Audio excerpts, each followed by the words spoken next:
आप सभी को नमस्कार। एक बार फिर से आप सभी का हार्दिक स्वागत करता हूं आशीष क्लासेस पर। डिस्कस करेंगे 16 अगस्त का एडिटोरियल।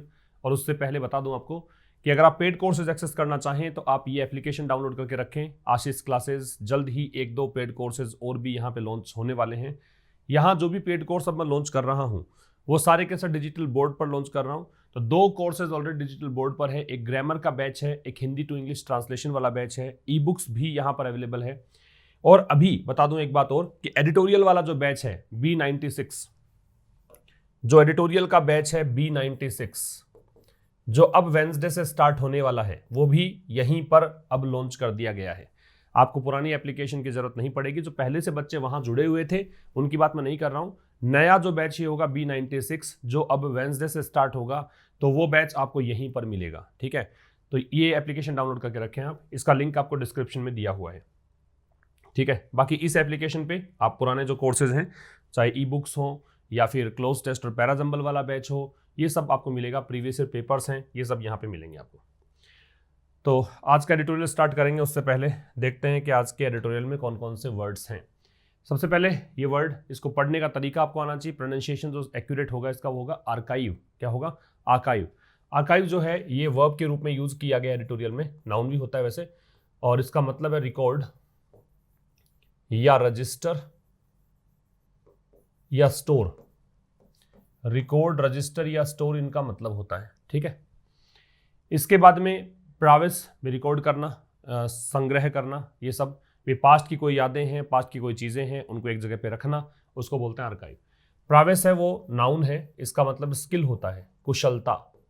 प्राविस क्या है? एक नाउन, इसका मतलब होगा स्किल, कुशलता। फोर्टिट्यूड है, ये भी एक नाउन है, इसका मतलब होता है ब्रेवरी, बहादुरी।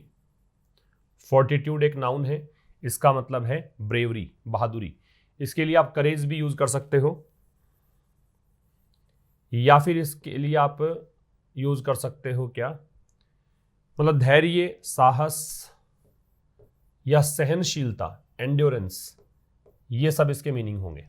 फोर्टिट्यूड, धैर्य, साहस, या फिर आप कह सकते हो सहनशीलता, दृढ़ता भी कहा जा सकता है। कार्व आउट, ये एक फ्रेजल वर्ब है, इसका मतलब है टू एस्टैब्लिश अ करियर और रोल और reputation through hard work. Through hard work means काफी मेहनत करके रोल, करियर या रेपुटेशन स्थापित करना, उसे कहा जाता है कार्व आउट। पिट है, ये वर्ब है, इसका मतलब होगा to put in competition. To put in competition. ठीक है, प्रतिस्पर्धा करना। पुट इन कॉम्पिटिशन मतलब किसी को आप कह सकते हो एक दूसरे के अगेंस्ट खड़ा कर देना, एक दूसरे के ऑपोजिशन में खड़ा कर देना। टू पुट इन कॉम्पिटिशन, आप इसके स्थान पे ऑपोजिशन लिखोगे तो और भी बेहतर है। जो आज का एडिटोरियल है वहां पे ये वर्ड ऐसे समझ में आएगा, एक दूसरे के सामने ला खड़ा कर देना। मार, ये वर्ब है, इसका मतलब है स्पॉइल, या फिर आप इसे कह सकते हैं रूइन, या फिर आप इसे कह सकते हैं डैमेज। ठीक है भाई, तो ये सब जो वर्ड्स हैं इसका मतलब हो गया बर्बाद करना, क्षतिग्रस्त करना, नुकसान पहुंचाना। और क्लीव है, ये अगर आप वर्ब के रूप में आप लें तो इसका मतलब होगा स्प्लिट, या फिर क्या होगा डिवाइड, विभाजित करना। स्प्लिट या डिवाइड, विभाजित करना, नोट कर लीजिए। बांट देना, तोड़ देना, बाइसेक्ट भी बोलते हैं इसको, और इसको सेवर भी बोलते हैं, SEVER। ये आप स्क्रीनशॉट ले लीजिए इसका।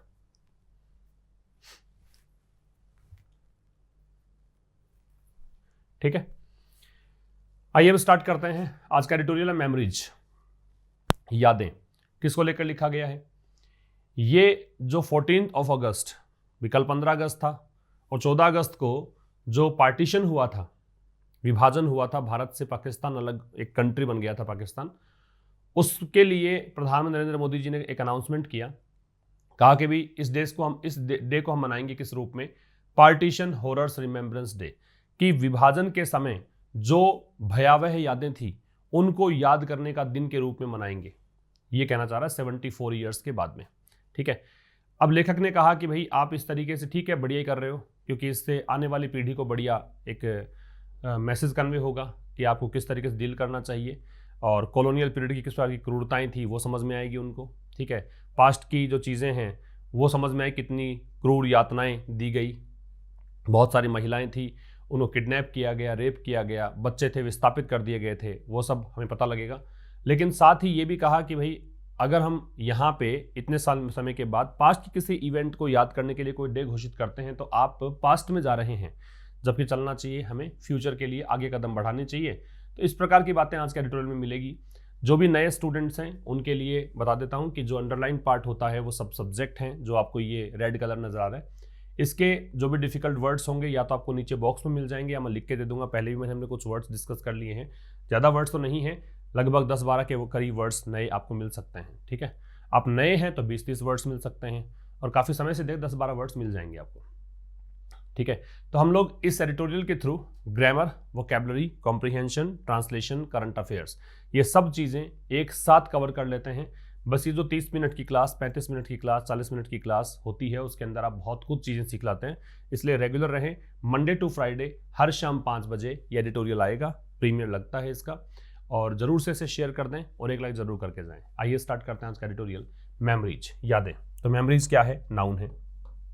ठीक है, मेमोरीज का पार्ट ऑफ स्पीच नाउन, क्योंकि जिस शब्द का प्लूरल बन सकता है जिसे आप काउंट कर सकते हो, भी प्लूरल बने कई बार काउंट नहीं हो वो एक अलग बात है, बाकी प्लूरल जिसका बन सकता हो। देखो प्लूरल वैसे वर्ब का भी बनता है, प्रोनाउन का भी बनता है, नाउन का भी बनता है, लेकिन नाउन की खास बात होती है उसको काउंट भी किया जा सकता है। ठीक है, तो जो प्लूरल बने और काउंटेबल हो वो क्या होंगी? नाउन। अब कह रहा है prime minister Narendra Modi announcement, प्रधानमंत्री नरेंद्र मोदी का घोषणा। क्या घोषणा? आगे कह रहा है followed by A gadget notification. ये क्या होता है गैजेट नोटिफिकेशन? ये राजपत्रित अधिसूचना है। कोई भी गवर्नमेंट ऑफिशियल इंफॉर्मेशन आपको देनी है तो आप इस एक पब्लिक जर्नल होता है उसके माध्यम से इंफॉर्मेशन कन्वे कर सकते हो, वो होता है gadget notification.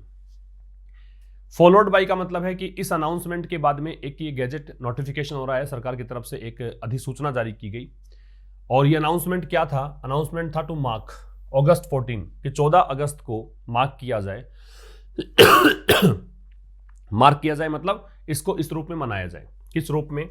Partition horrors remembrance day, कि बंटवारे के समय, ये विभाजन के समय ये जो हॉरर्स थे उसको रिमेंबर करने का दिन। ठीक है, हॉरर्स का मतलब भयावह यादें कह सकते हो, दर्दनाक यादें कह सकते हो। 74 ईयर्स लेटर, और 74 साल के बाद हैज रिसीव्ड मिक्स्ड रेस्पॉन्स। तो इस अनाउंसमेंट को क्या मिला है? हैज रिसीव्ड, प्राप्त किया है। मिक्स्ड रेस्पॉन्सेज का मतलब हो गया मिश्रित प्रतिक्रियाएं मिली हैं। किसी ने कहा कि आप ठीक कर रहे हो, किसी ने कहा कि ये गलत चीज है, इस समय इसकी जरूरत नहीं है। ठीक है, लेटर है, इसका ऑपोजिट होता है अर्लियर। और ये दोनों शब्द जो हैं वो किसके लिए काम में लिए जाते हैं? टाइम के लिए, समय के लिए LATER का प्रयोग होता है। तो सीधी सी बात तो ये थी कि प्रधानमंत्री नरेंद्र मोदी का जो अनाउंसमेंट है उसने मिक्स्ड रेस्पॉन्सेज प्राप्त किए हैं। सीधी सी बात तो यहां पे खत्म हो जाती है। बाकी बीच में कहा कि इसके बाद एक गैजेट नोटिफिकेशन भी आया, फिर फॉलोड बाय का मतलब हो गया इसने इस चीज को फॉलो किया। ठीक है, और क्या अनाउंसमेंट था? इन्होंने कहा कि 14 अगस्त को मनाएंगे हम इस डे के रूप में। 74 ईयर्स के बाद ये जो घोषणा हुई है, इस घोषणा को ऐसे रेस्पॉन्सेज मिले हैं। समझ में आ गया होगा। आगे देखिए, रिसीव्ड की स्पेलिंग याद रखना। रिसीव की स्पेलिंग आ सकती है एग्जाम में, कई बार इसको जो मिस स्पेल्ट वर्ड्स के रूप में पूछते हैं ना, उसमें ऐसे करके पूछ लिया जाता है, आप कंफ्यूज हो जाते हो। RECE आएगा, उसके बाद में I आएगा। इसको ऐसे याद रखो कि अल्फाबेटिकल ऑर्डर में सबसे पहले E आता है, उसके बाद में I आता है, तो E पहले I बाद में, इस स्पेलिंग में ऐसे इसको लर्न रखना है ना, याद रखना। आगे देखिए, with about 2 million killed in the most brutal ways. Brutal का मतलब बहुत ही क्रूअल, हिंसक, वायलेंट कह सकते हो। तो इसके लिए वायलेंट भी यूज कर सकते हो, इसके लिए आप क्रूअल भी यूज कर सकते हो। बहुत ही क्रूर, बहुत ही हिंसक। तो कह रहा है विद इस चीज के साथ कि लगभग 2 मिलियन तो मारे गए थे। अब ये इस तरह पढ़ना है आपको, ऐसा नहीं कि 2 मिलियन ने मारा। अगर ऐसा होता कि 2 मिलियन ने किल कर दिया तो किसको किल किया वो आगे ऑब्जेक्ट होता है इसका, इसलिए ये वैसे ही पढ़ना है आपको कि इनको मारा गया। तो लगभग 2 मिलियन लोगों को मारा गया in the most brutal ways. किस तरीके से? सबसे क्रूर या हिंसक तरीकों से। अब ये ब्रूटल का डिग्री सुपरलेटिव दे रखा है आपको मोस्ट जोड़कर, इसलिए देखो इससे पहले द का प्रयोग भी है, ठीक है। तो जब आप डिग्री सुपरलेटिव का यूज करते हो द का प्रयोग करते हैं। एन एस्टिमेटेड, एस्टिमेटेड का मतलब भी यही है, अबाउट, अप्रोक्सीमेटली। और लगभग ये कितने 1 लाख महिलाएं जो हैं किडनैप हुई, रेप्ड, उनका बलात्कार किया गया। And more than 15 million main, women and children. देखो इसको पढ़ना है मेन, इसको पढ़ना है विमेन। ये मैन का प्लूरल है मेन, और ये वुमन का प्लूरल है विमेन, एंड चिल्ड्रन डिस्प्लेस्ड। और 15 मिलियन से अधिक लोग जो हैं, आदमी, औरत और बच्चे, वो विस्थापित हो गए। डिस्प्लेस्ड मतलब जहां जिनका घर था वहां से इनको भगा दिया गया, कहीं और चले गए, इस तरीके से। Partition, the British Raj parting shot to India. Parting shot का मतलब होता है जाते जाते कोई टिप्पणी कर दो। ब्रिटेन की जो सत्ता थी वो अब भारत से जा रही थी। ब्रिटेन के जो लोग थे, जो अधिकार कर रखा था भारत पे, वो अब भारत से जा रहे थे। तो जाते जाते उन्होंने क्या कर दिया, ये विभाजन करवा दिया। तो पार्टीशन जो ब्रिटिश राज का पार्टिंग शॉट था भारत के लिए, तो इस पार्टीशन ने क्या किया, लेफ्ट, ये इसकी वर्ब है, लीव की second form. And indelible mark, mark noun है, इनडेलिबल एडजेक्टिव है।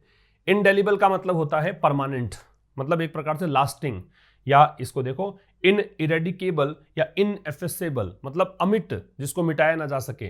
तो इसने क्या किया, पार्टीशन ने अमिट एक निशान छोड़ा, किस पे, इन हार्ट्स एंड मेमोरीज, दिलों पर और यादों में, अक्रॉस द सब कॉन्टिनेंट। ये जो सब कॉन्टिनेंट है उपमहाद्वीपीय भारत के लिए आ रहा है, अक्रॉस का मतलब पूरे, संपूर्ण, तो संपूर्ण भारत पर, संपूर्ण भारत के लोग जो थे उनके दिलो दिमाग पर इसने अमिट छाप छोड़ी, अमिट एक निशान छोड़ दिया। फिर समझना, लगभग 2 मिलियन लोग हैं, वो सबसे हिंसक तरीके से, क्रूअल तरीके से मारे गए।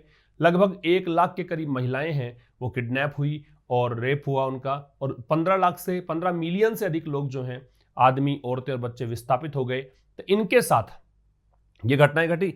इनके साथ जो पार्टीशन था, तो ब्रिटिश राज का पार्टिंग शॉट था इंडिया के लिए। जाते जाते उन्होंने टिप्पणी कर दी थी कि बंटवारा कर दो, विभाजन कर दो भारत का। तो इस चीज ने क्या किया, इनडेलिबल मार्क छोड़ दिया, एक अमिट छाप छोड़ दी भारत के दिलों, भारत के, संपूर्ण भारत के लोगों के दिल और दिमाग पर। समझ में आ गया होगा। आगे देखिए, for India in particular, Bharat के लिए विशेष करके, इन पर्टिकुलर का मतलब होता है स्पेशली, विशेष करके। तो विशेषकर भारत के लिए, दैट लॉस्ट इट्स टेरिटरी, जिसने, अब ये दैट किसके लिए आ रहा है, इंडिया के लिए, जिसने की अपनी टेरिटरी, अपना क्षेत्र खो दिया। लॉस्ट है वो लूज की सेकेंड फॉर्म है। एंड इट्स पीपल, और अपने लोग यहां पे लूज कर दिए, to the west and the east. Bharat के लोग पश्चिम में चले गए, पूर्व में चले गए, मतलब बांग्लादेश में चले गए, पाकिस्तान में चले गए, इस प्रकार से। तो भारत के लिए विशेष करके जिसने की अपनी टेरिटरी, अब रिलेटिव प्रोनाउन है दैट, इसका मतलब ये आ रहा है इसके लिए। अब इसका मतलब ये नहीं होता कि ठीक पहले वाले के लिए आएगा, थोड़ा सा देखना, थोड़ा सेंस लगाना। जनरली पहले वाले के लिए ही आता रिलेटिव प्रोनाउन, लेकिन पर्टिकुलर से मतलब नहीं है ना यहाँ पे, इंडिया के लिए, क्योंकि किसने खोया, पर्टिकुलर थोड़ी ना लूज किया इंडिया ने। तो भारत के लिए विशेष करके जिसने कि अपने क्षेत्र और अपने लोगों को खो दिया, ठीक है, और वो लोग और वो क्षेत्र बट गए, वेस्ट और ईस्ट में चले गए। The decision was a painful cleaving, cleaving का मतलब यहां पे क्या पढ़ेंगे, स्प्लिट, डिवाइड, बाइसेक्ट, बताया था मैंने आपको। तो ये जो डिसीजन था वो एक दर्दनाक, ये एडजेक्टिव है, जो फुल एंडिंग वर्ड्स होते हैं वो एडजेक्टिव होते हैं।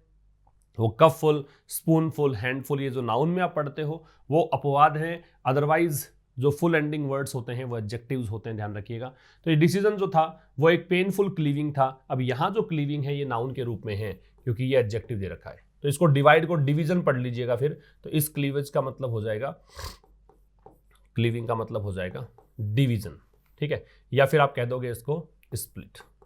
तो ये एक प्रकार से क्या था, एक बंटवारा था, एक विभाजन था। That MARD, that relative pronoun है, इस क्लीविंग के लिए आ रहा है, जिसने कि क्या कर दिया, मार किया। मार का मतलब बताया, स्पॉइल होता है, रूइन होता है, या फिर आप इसे क्या कह सकते हो, डैमेज करना, क्षतिग्रस्त करना, नुकसान पहुंचाना। जिसने कि बर्बाद कर दिया, मच ऑफ द जॉय, अधिकांश जो आनंद था, फेल्ट इन गेनिंग इंडिपेंडेंस, वो आनंद जो कि महसूस हुआ स्वतंत्रता प्राप्त करने में, ठीक है। तो जो आज़ादी जो मिली थी, आज़ादी के मिलने में जो आनंद भारत को मिला था, उस आनंद की एस्तेसी कर दी किसने, इसने। बात समझ में आ रही है, मतलब कुछ एक अच्छी खुशी मिल रही है, एक अच्छा मोमेंट आने वाला था, उसको पूरे को चौपट कर दिया इस खेल ने, क्योंकि यहाँ से बहुत सारे लोग निकल कर किसी और देश में चले गए। भारत का क्षेत्र जो है, टेरिटरी जो है, वो किसी और कंट्री एक बना दी गई। तो ये पूरा इसने पूरा का पूरा खत्म कर दिया खेल को। तो यहाँ देखिए दैट था, ये इंडिया के लिए था, लॉस्ट इसकी वर्ब है फिर इंडिया की। फिर डिसीजन था, ये सब्जेक्ट था, तो वॉज इसकी वर्ब है। फिर ये क्लीविंग है, ये एक सब्जेक्ट बनेगा क्योंकि दैट रिलेटिव प्रोनाउन है, तो ये मार्ड इसकी वर्ब है। और क्लीविंग का मतलब बताया मैंने, स्प्लिट या डिवीजन है, ये नाउन के रूप में है, मार वर्ब है, तो बता दिया क्या मतलब है इसका, पहले भी हमने देख लिया था। आगे देखिए, the violence that was unleashed. Unleash का मतलब होता है रिलीज करना, अनलीश से मतलब होता है रिलीज करना। मतलब आप कोई चीज को लूज करते हो, जैसे आपके हाथ में कुत्ते का पट्टा है, किसी एनिमल को आपने एक रस्सी से बांध रखा है, उसको पकड़ रखा है, अगर आप उसको रिलीज कर दो तो उसको अनलीश करना बोलते हैं। तो वैसे ये कि वायलेंस अनलीश किया गया, इसका मतलब हिंसा भड़का दी गई, यूं कह दीजिए। तो दैट रिलेटिव प्रोनाउन है, ये वायलेंस के लिए है, इसकी वर्ब तो हो गई वॉज। तो वो हिंसा जो कि अनलीश की गई, पैसिव वॉइस हो गया वॉज के साथ में थर्ड फॉर्म। तो बी का रूप जो भी होगा, is, am, are, was, were, be, been, being, ये बी के फॉर्म्स होते हैं। बी का कोई भी रूप हो, उसके साथ थर्ड फॉर्म अगर दे रखी है तो पैसिव वॉइस है, तो ये पैसिव वॉइस हो रखा है वॉज अनलीश्ड। तो वो वायलेंस जो अनलीश की गई किसके द्वारा, डिसीजन के द्वारा। डिसीजन कौन सा, मतलब डिसीजन कौन सा हो गया, ये जो पार्टीशन वाला डिसीजन है उसकी बात कर रहा है। तो इस वायलेंस ने क्या किया, इस वायलेंस की वर्ब पिटेड है। पिटेड का मतलब होता है टू पुट इन ऑपोजिशन, ठीक है। इसने आमने सामने खड़ा कर दिया, इंडियंस अगेंस्ट इंडियंस, भारतीयों को भारतीयों के सामने खड़ा कर दिया, ठीक है। Hindus and Sikhs against Muslims, Hindu और सिखों को मुस्लिम्स के सामने खड़ा कर दिया। With the worst of the horrors seen in west Punjab and Bengal, और सबसे बुरा जो असर पड़ा, सबसे खराब जो यहाँ पे हॉरर्स, डरावनी यादें अगर हैं तो वो देखी गई पंजाब और बंगाल में। क्या देखा गया, हाइफन लगा के बता रहा है, स्टेट्स दैट वर पार्टीशनड, ये वो स्टेट्स रहे पंजाब और बंगाल जिनको, अब ये स्टेट्स के लिए आ रहा है, इसकी वर्ब ये वर है, वर पार्टीशनड आपका क्या हो गया, पैसिव वॉइस, क्योंकि बी के साथ में थर्ड फॉर्म है। तो इन स्टेट्स को पार्टीशन किया गया, इन स्टेट्स को बांटा गया in the most mindless and thoughtless display of colonial insensitivity. किस तरीके से बांटा गया, मोस्ट माइंडलेस, भी माइंड जहां लगाते हो तो दिमाग लगा रहे हो, माइंडलेस मतलब दिमाग लगाया ही नहीं आपने, है ना। तो बगैर सोचे समझे और बिना कोई सोच विचार के, मतलब बिना कोई दिमाग लगाए, कोई तर्क नहीं था, कोई थॉट नहीं थी, इसका डिस्प्ले नजर आया। डिस्प्ले मतलब प्रदर्शन, प्रदर्शन किसका, कॉलोनियल इनसेंसिटिविटी। कॉलोनियल मतलब औपनिवेशिक, इनसेंसिटिविटी का मतलब होता है असंवेदनशीलता, ठीक है। तो ये एक ऐसा प्रदर्शन था जो उपनिवेशिक असंवेदनशीलता का परिचय दे रहा था, जिस तरीके से इन्होंने इन दो राज्यों को पार्टीशन किया था। आगे होगा बहुत सिंपल है कि वायलेंस जो कि अनलीश किया गया, दैट रिलेटिव प्रोनाउन वायलेंस के लिए, वॉज अनलीश्ड पैसिव वॉइस। तो कह रहा है जो वायलेंस जिसने की, जो अनलीश किया गया, हिंसा जो छेड़ी गई इस डिसीजन के द्वारा, इस पार्टीशन के द्वारा, इसने, इस हिंसा ने भारतीयों को भारतीयों के सामने खड़ा कर दिया, हिंदूज और सिखों को मुस्लिम्स के अगेंस्ट कर दिया, और सबसे बुरा जो असर देखा गया वो पंजाब और बंगाल में देखा गया। ये दो राज्य ऐसे रहे जिनको पार्टीशन किया गया, सबसे मतलब एक बिल्कुल बिना सोचे समझे, बिना किसी विचार के, बिना किसी तर्क के। और ये क्या दिखाई, किसका था ये, कि कॉलोनियल इनसेंसिटिविटी का प्रदर्शन नजर आया। ये मतलब औपनिवेशिक जो असंवेदनशीलता है उनका ये डिस्प्ले था, बिल्कुल माइंडलेस और थॉटलेस। ये माइंडलेस और थॉटलेस जो है ये इसका एडजेक्टिव्स हैं, डिस्प्ले नाउन है, माइंडलेस थॉटलेस यहाँ पे एडजेक्टिव्स हैं। दीज स्टोरीज, दीज भाई यहाँ पे हो गया डेमोन्स्ट्रेटिव एडजेक्टिव, ठीक है, क्योंकि दिस, दैट, दीज, दोज ये डेमोन्स्ट्रेटिव प्रोनाउन भी होते हैं, डेमोन्स्ट्रेटिव एडजेक्टिव भी होते हैं। ये डेमोन्स्ट्रेटिव एडजेक्टिव तब होंगे जब नाउन आगे दे रखा होगा, अगर आगे नाउन नहीं होता है तो फिर डेमोन्स्ट्रेटिव प्रोनाउन ये होते हैं। चूंकि यहाँ पे नाउन दे रखा है इसलिए मैंने इसको कहा डेमोन्स्ट्रेटिव एडजेक्टिव है। तो दीज स्टोरीज, इसकी वर्ब है हैव रिमेन्ड, ये स्टोरीज बनी रही इन पब्लिक मेमोरी, इसका मतलब लोगों की यादों में, ठीक है। तो लोगों की याद में ये जो स्टोरीज हैं वो बनी रही। एज इंडिया, क्योंकि भारत ने, अब ये इंडिया है सब्जेक्ट है, कॉन्शियसली मतलब सजग रूप से एडवर्ब है, चोज, चूज की सेकंड फॉर्म है, CHOOS चूज फर्स्ट फॉर्म होती है, CHOS चोज सेकंड फॉर्म होती है, और चोजन यहाँ पे थर्ड फॉर्म होती है। क्योंकि भारत ने बड़े ही सोच समझकर, बड़े ही कॉन्शियस तरीके से चूज किया, क्या चूज किया, to set aside its pain, कि भारत ने अपने दर्द को एक तरफ रख दिया। सेट असाइड का मतलब एक तरफ रख देना, एंड ग्रीट पाकिस्तान, और पाकिस्तान का अभिवादन किया, ऑन इट्स बर्थ, इसके जन्म पर, कि पाकिस्तान जब बना तो भारत ने वहां पर बिल्कुल अपने जो दुख था, दर्द था, उसको एक तरफ रखा और इसको बधाई दी कि पाकिस्तान का जो निर्माण हुआ, ठीक है। एंड अटेम्प्टेड, और ये भारत की ही वर्ब है अटेम्प्टेड, इंडिया ने अटेम्प्ट किया, टू अटेम्प्ट प्रयास किया, टू कार्व आउट, बड़ी मेहनत से कोई चीज बनाने को बोलते हैं कार्व आउट। तो भारत ने पूरा प्रयास किया बनाने का, क्या, अ डिस्टिंक्ट मतलब विशिष्ट, विशेष, स्पेशल, सेक्युलर धर्मनिरपेक्ष, आइडेंटिटी पहचान, एज क्योंकि, इट सॉट, सॉट है वो सीक की सेकेंड फॉर्म है, क्योंकि इसने चाहा, टू डेवलप इटसेल्फ, है ना, एज इट मतलब ये एज क्योंकि नहीं है, एज जिस तरीके से, इट सॉट इसने सोचा था, चाहा था, टू डेवलप इटसेल्फ अपने आप को डेवलप करना। भारत चाहता ही था हमेशा से कि धर्मनिरपेक्ष राष्ट्र बने, कि एक धर्म विशेष के आधार पर भारत को ना जाना जाए, हर धर्म के लोग यहाँ रहें, उस रूप में ढालना चाह रहा था, और उसी रूप में ढलने का भारत ने बड़ा प्रयास किया। फिर समझना, ये जो कहानियां हैं वो बनी रही लोगों की याद में। भारत ने यहाँ पे बड़े ही सजगता से, बड़े ही कॉन्शियस तरीके से ये चुना कि भी अपने दर्द को, इट्स यहाँ पे पॉजिटिव एडजेक्टिव इंडिया के लिए आ रहा है, अपने इस दर्द को एक तरफ रख दे और पाकिस्तान को ग्रीट करे इसके जन्म पर। और भारत ने प्रयास किया कार्व आउट करने का। कार्व आउट करने का मतलब हो गया भारत ने बड़ी मेहनत से एक डिस्टिंक्ट सेक्युलर आइडेंटिटी यहाँ पे बना ली, एक बहुत ही विशिष्ट धर्मनिरपेक्ष पहचान बनाने का प्रयास किया, जैसा कि भारत ने चाहा था डेवलप करना अपने आप को। इटसेल्फ यहाँ पे रिफ्लेक्सिव प्रोनाउन है, इट के लिए आ रहा है। याद रखें ये सेल्फ वाला पार्ट अगर वर्ब से पहले आ जाए, या फिर यूं कहूं इसका प्रयोग सब्जेक्ट के ठीक बाद में हो जाए, तो उसे इम्फेटिक प्रोनाउन कहा जाता है, वो जोड़ देने के लिए काम में आता है। The scars were not forgotten, पहली बात तो ये पैसिव वॉइस है, ठीक है, जिसमें इसका वर्ब जो है वो हेल्पिंग वर्ब है, नॉट जो है ये एडवर्ब ऑफ निगेशन है, फॉरगॉटन जो है ये आपका हो गया main verb. Scars were not forgotten, scars का मतलब होता है घाव के चिन्ह कह सकते हो, एक ट्रॉमा कह सकते हो, मानसिक आघात कह सकते हो। तो जो चोट के निशान होते हैं, जो घाव के निशान होते हैं, उसको स्कार्स बोलते हैं।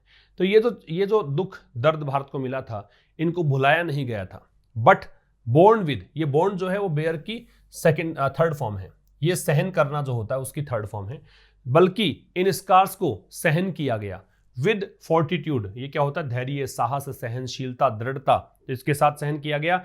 एंड डिजायर, और एक इच्छा यहां पे थी, to move on from them, कि यहां से आगे बढ़ा जाए इस दुख दर्द को, मतलब ठीक है दुख है, दर्द है, अपनों से बिछड़ने का दर्द है, बहुत सारे लोगों पे अत्याचार हुए वो दर्द है, लेकिन इससे आगे चला जाए, ठीक है, ये कहा गया, बुलाया नहीं गया, लेकिन यहाँ पे सहन किया गया इस फोर्टिट्यूड के साथ में और एक इच्छा के साथ में कि यहाँ से आगे बढ़ना ही अब उचित है। आगे देखिए, along the way, along the way मतलब इसके साथ साथ, पैरेलल, ठीक है। द टू नेशन थियरी, जो दो राष्ट्र की थियरी थी, बेस्ड ऑन रिलीजन अलोन, कि केवल धर्म के आधार पर ही बने, हिंदुस्तान जो कि हिंदुओं का एक स्थान बन जाए, पाकिस्तान जो मुसलमानों का स्थान बन जाए, ये जो दो राष्ट्र की थियरी थी, ठीक है। तो इसके साथ साथ दो राष्ट्र की जो एक थियरी थी, इसको थियरी पढ़ते हैं भैया ना, जो आधारित था रिलीजन पर ही, अलोन मतलब ओनली, यहाँ पे अलोन का मतलब ओनली, केवल रिलीजन के आधार पर। अब ये हाइफन लगा के बोला है, और ये जो थियरी थी ना, ये किसने दी थी, ये पाकिस्तान के फाउंडर मोहम्मद अली जिन्ना, इनकी चाहत थी ये। तो पाकिस्तान का जो संस्थापक था मोहम्मद अली जिन्ना, इसने यहाँ पे फॉट फॉर, ये फाइट की सेकंड फॉर्म है, इसने इसकी लड़ाई लड़ी थी, ठीक है, कि ये चाहता था कि दो राष्ट्र बने और धर्म के आधार पर बने, सो बिटरली, है ना। और इसने लड़ाई लड़ी थी बड़ी ही कटुता से, बहुत ही मतलब पूरा जोर लगा दिया था। बिटरली का मतलब वैसे कड़वाहट होती है, लेकिन यहाँ पे इसका मतलब है पूरा जोर लगा दिया था इसने, बहुत मेहनत करी थी इस चीज के लिए। डिसइंटीग्रेटेड, अब ये है थियरी की वर्ब, ठीक है। तो ये जो दो राष्ट्र की थियरी थी ना, जो कि मोहम्मद अली जिन्ना जिसके लड़ रहे थे, अब यहां इस थियरी ने डिसइंटीग्रेट हो गई, मतलब ब्रेक हो गई। डिसइंटीग्रेट का मतलब होता है ब्रेक होना। तो ये थियरी यहां पे टूट गई, मतलब ये थियरी असफल रही, कहने का मतलब ये सिद्धांत काम नहीं आया।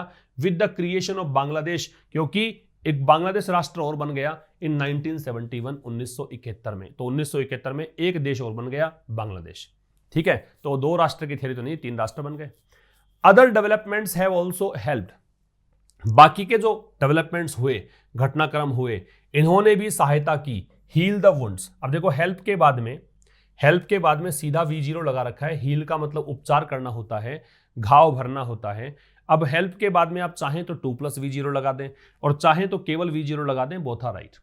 तो बाकी के जो डेवलपमेंट्स रहे, एक बात और याद रखें कि अदर के बाद में नाउन है वो प्लूरल आता है, तो डेवलपमेंट्स आ रहा है। अगर द अदर होता यहां पे तो इसके साथ में नाउन सिंगुलर आता, क्योंकि वो किसी विशेष के लिए यूज किया गया होता। अनदर अगर होता है तो सिंगुलर ही आती है आगे नाउन, ये ध्यान रखिएगा। तो बाकी जो घटनाक्रम घटे उन्होंने सहायता की किस चीज में, घावों को भरने में, ऑफ पार्टीशन, और घाव किसके, इस पार्टीशन के, इस विभाजन के। नोट द लिस्ट, ये एक फ्रेज है, इसका प्रयोग आप किसी चीज की इंपॉर्टेंस को इंफेसाइज करने के लिए करते हैं, किसी बात पर जोर देने के लिए करते हैं। तो ये कह रहा है कि बाकी के जो घटनाक्रम घटे उन्होंने सहायता की उन घटनाक्रमों ने पार्टीशन के घावों को भरने के लिए, और जोर दे रहा है इस बात पर कि कौन कौन सी वो चीजें थी जिससे ये विभाजन वाले जो घाव भर गए। तो एक तो India's successes over the past 3 quarters of a century, Bharat की सफलताएं, ठीक है। अब ये सक्सेस इज नाउन है क्योंकि अपोस्ट्रोफी के बाद में है, पहली बात तो, ठीक है। अपोस्ट्रोफी जिसके साथ जुड़ा रहेगा, ये जो ऊपर वाला कोमा होता है ना, इसको अपोस्ट्रोफी बोलते हैं, जिसके साथ जुड़ेगा वो भी नाउन होगा, इसके बाद जो शब्द जुड़ेगा वो भी नाउन होगा। और वैसे मैंने कहा था कि जिस शब्द का प्लूरल बन सकता हो तो वो नाउन है, तो सक्सेस इज यहां पे नाउन है। Over the past 3 quarters, over यहां पे ड्यूरिंग का अर्थ देगा, ठीक है। पास्ट का मतलब हो गया जैसे इंडिपेंडेंस मिल गया 1947 में, उसके बाद के जो 3 क्वार्टर हुए, मतलब 75 साल, ये 74 साल की बात कर रहे हैं, 75th इंडिपेंडेंस डे कल सेलिब्रेट किया हम लोगों ने। तो उसके उस समय, उस 75 साल के अंदर भारत ने क्या किया, भारत की सफलताएं, और उन सफलताओं में क्या शामिल था, इंक्लूडिंग यहां प्रेपोजिशन है, इसमें शामिल था a growing economy, economy noun है, ग्रोइंग प्रेजेंट पार्टिसिपल है, बढ़ती हुई क्या, इकोनॉमी, ठीक है, ग्रो करती हुई इकोनॉमी, ग्रो करती हुई अर्थव्यवस्था। इट्स टेक्नोलॉजिकल प्रावेस, भारत की तकनीकी क्या, कुशलता, and as a respected voice on the global stage, और भारत का एक सम्मानित आवाज, सम्मानित एक voice on the global stage का मतलब हो गया वैश्विक मंच पर, कि वैश्विक मंच पर भारत एक सम्मानित आवाज बनकर उभरा। तो इन चीजों ने इन घावों को भरने के लिए हेल्प करी, ठीक है। तो कह रहा है कि अन्य जो डेवलपमेंट्स हुए उन्होंने भारत के जो पार्टीशन के घाव थे उनको भरने में मदद करी, और उनमें इंपॉर्टेंट चीजें क्या थी, भारत की सफलताएं 75 साल में, इनमें सफलताओं में क्या क्या चीज शामिल थी। एक तो भारत उभरती अर्थव्यवस्था के रूप में आगे निकल कर आया, भारत एक तकनीकी एक कुशल राष्ट्र के रूप में आगे आया, और भारत एक ग्लोबल स्टेज पर एक रेस्पेक्टेड वॉइस बना, ठीक है। देखो, वॉइस नाउन है, इसका एडजेक्टिव ये है, प्राविस नाउन है, इसका एडजेक्टिव ये है, और इकोनॉमी नाउन है, उसका एडजेक्टिव ग्रोइंग है। आगे देखें, देयर इज नो क्वेश्चन, ऐसा इसमें कोई प्रश्न नहीं है, कोई मतलब कहें कि ऐसा शक नहीं है, ठीक है। नो है, डिटर्मिनर होता है, नोट एडवर्ब ऑफ निगेशन होता है, नोट एडवर्ब है, नो डिटर्मिनर है, नाउन के साथ आएगा। और इज जो है वो इस क्वेश्चन को देख के ही आ रहा है, इन्वर्जन है क्योंकि देयर से स्टार्ट है, देयर से स्टार्ट करोगे तो इन्वर्जन लगता है, ये भी बात ध्यान रखें। तो देयर इज नो क्वेश्चन, तो इसमें कोई संदेह की बात नहीं है, कोई प्रश्न उठता ही नहीं है, that a nation can not know itself without knowing its past, कि एक राष्ट्र है, कैन नॉट नो इटसेल्फ, वो राष्ट्र अपने आप को नहीं जान सकता, इटसेल्फ दे रखा है ना, तो रिफ्लेक्सिव प्रोनाउन, अपने आप को नहीं जान सकता बिना अपने पास्ट को जाने, ठीक है। तो इस बात में कोई शक की बात नहीं है कि एक देश अपने आप को, अपने पास्ट को जाने बगैर नहीं जान सकता, and that the horrors of partition must be acknowledged, और कह रहा है कि हॉरर्स, जो ये दर्दनाक यादें हैं किसकी, विभाजन की, मस्ट बी एक्नॉलेज्ड, उन यादों को निश्चित रूप से, मस्ट आ गया तो ये एक कंपल्सन है, ये एक मैंडेटरी सिचुएशन है कि जरूर से जरूर इस बात को स्वीकार कर लेना चाहिए। एक्नॉलेज का मतलब स्वीकार कर लेना, आर्काइव्ड, आर्काइव का मतलब बताया था रजिस्टर करना, रिकॉर्ड करना, स्टोर करना, इन यादों को स्टोर करना चाहिए, ठीक है। क्योंकि आप अगर रिमेंबरेंस डे मनाते हो, किसी चीज की याद में कोई दिन मनाते हो, इसका मतलब आप उन चीजों को भूलना नहीं चाहते हो, ठीक है। मोर्न, मोर्न का मतलब लेमेंट करना, दुख मनाना, विलाप करना, शोक मनाना, इसके बारे में दुख करना चाहिए। एंड कमेमोरेटेड, कमेमोरेट का मतलब होता है किसी की याद में कोई चीज को सेलिब्रेट करना, और कमेमोरेट करना चाहिए, याद रखना चाहिए इस चीज को। कह रहा है कि इस बात में कोई संदेह नहीं है कि एक राष्ट्र जो है अपने आप को, अपने पास्ट को जाने बगैर अपने आप को नहीं जान सकता, और जो ये हॉरर्स हैं इस पार्टीशन के, इसको एक्नॉलेज करना चाहिए, आर्काइव करना चाहिए, मॉर्न करना चाहिए, कमेमोरेट करना चाहिए। देखो बी के साथ में थर्ड फॉर्म, अब ये थर्ड फॉर्म बी के साथ ही जुड़ी है, ये थर्ड फॉर्म बी के साथ है, ये थर्ड फॉर्म बी के साथ है। बात समझ में आ गई, बार बार में बी रिपीट करने की आवश्यकता इसमें नहीं है, पैसिव वॉइस से सारा ही। फिर कह रहा था concern over the naming of the day at this point, ये बात तो समझ में आ गई, लेखक कह रहा है कि ठीक है होना ही चाहिए चीजें, लेकिन कह रहा है कि जो चिंता है ओवर द नेमिंग, किस बात को लेकर, naming of the day at this point, कि अब इस समय, इस पॉइंट पर आप इस दिन को नाम रख रहे हो, रिमेम्बरेंस डे के रूप में मनाना चाहते हो। तो कह रहा है हावेवर, ये हालांकि हावेवर जो होता है एडवर्सेटिव कंजंक्शन होता है, जो ऊपर बातें कर दी आपने उसके विपरीत बात करनी हो तो हावेवर का प्रयोग करते हैं। तो ये फिर भी इज दैट, अब कंसर्न क्या है, चिंता की बात क्या है, तो ये इसकी वर्ब है, दैट कंजंक्शन है। इट फोर्सेज द नेशन, कि ये जो चीज है ना ये देश को फोर्स करती है, मजबूर करती है, टू लुक बैक ऑन, कि देश वापस से देखे, लुक बैक मतलब पीछे देखे, on this traumatic time, traumatic का मतलब मानसिक आघातकारी, जो कि मतलब एक कहें कि दिमाग के लिए, मस्तिष्क के लिए बहुत ही पेनफुल है, वो चीज जो है उसको देखे। रेदर देन का मतलब इसकी बजाय, किसी का लुकिंग अहेड, आगे देखने की बजाय, कि अभी समय क्या है आगे बढ़ने का, लेकिन आप जा कहाँ रहे हो, पीछे की ओर जा रहे हो, पीछे की ओर वापस से उन चीज़ों को ताज़ा करना चाहते हो। तो ये जो चीज़ है ना ये यहाँ पे गलत सी चीज़ है, नेगेटिव चीज़ यहाँ पे है। कहा था ना मिक्स्ड रेस्पॉन्स मिले, तो मिक्स्ड में से ये चीज़ भी शामिल की। Given that the trauma was felt, given और गिवन दैट दोनों चीजों की बात याद रखें, इसका मतलब होता है कंसिडरिंग। चाहे गिवन का प्रयोग किया जाए या गिवन दैट का प्रयोग किया जाए, both the words denote a single thing, considering. But what is the difference between these two things? Given is a preposition whereas given that is a conjunction, and how will you identify both the things? अगर given that का प्रयोग किया है then you will find a subject after it. If given is there then you know very well that a preposition always takes an object, so you will find an object there. तो given that the trauma was felt, तो इस चीज को देखते हुए कि ये मानसिक आघात, ये ट्रॉमा जो है इसको महसूस किया गया, नॉट जस्ट इन इंडिया, ना केवल भारत में, बट इन 3 कंट्रीज, बल्कि 3 देशों में महसूस किया गया। 3 देश, भारत, पाकिस्तान, बांग्लादेश, ठीक है। तो इस बात को देखते हुए कि ये जो ट्रॉमा है इसको महसूस किया गया ना केवल भारत में बल्कि 3 देशों में। An attempt to mark the day, एक जो प्रयास है इस दिन को मनाने का, अक्रॉस द सबकॉन्टिनेंट, पूरे देश भर में, तो ये प्रयास माइट हैव बीन, हो सकता है, मोर इंक्लूसिव, कि आप सभी को समावेशित करना चाहते हो, सभी को साथ लेकर, इंक्लूसिव मतलब समावेशित करना, सभी को साथ लेकर चलना चाहते हो, तो ये हो सकता है। इट इज नेसेसरी टू, ये जरूरी भी है, ठीक है। इट की वर्ब इज है, टू है एडवर्ब है, नेसेसरी एडजेक्टिव है, इज यहाँ लिंकिंग वर्ब है, नेसेसरी यहाँ कॉम्प्लीमेंट है, और टू यहाँ पे एडवर्ब है। और टू का प्रयोग हम उस शब्द के ठीक बाद में करते हैं जिसको एम्फेसाइज करना हो। तो इट इज नेसेसरी टू, ये बात जरूरी भी है। To remember not just the violence of 1947 but also the colonial hand, कि याद रखा जाए, क्या जरूरी है कि याद रखा जाए ना केवल वायलेंस ऑफ 1947 की, 1947 की जो हिंसा है ना केवल उसे याद रखा जाए बल्कि कॉलोनियल हैंड, बल्कि याद रखा जाए औपनिवेशिक हाथ, दैट रोट पार्टीशन, ये जो रोट है ये हमेशा पास्ट पार्टिसिपल के रूप में ही काम आता है, ध्यान रखना एक बात। तो ये थर्ड फॉर्म है, ये थर्ड फॉर्म ही काम आएगी हमेशा। इसका मतलब होता है कोज्ड टू हैपन, किसी चीज के होने का कारण बना था ये, ठीक है। कि कॉलोनियल हैंड, जिस औपनिवेशिक ताकत के कारण ये पार्टीशन हुआ, ये विभाजन हुआ।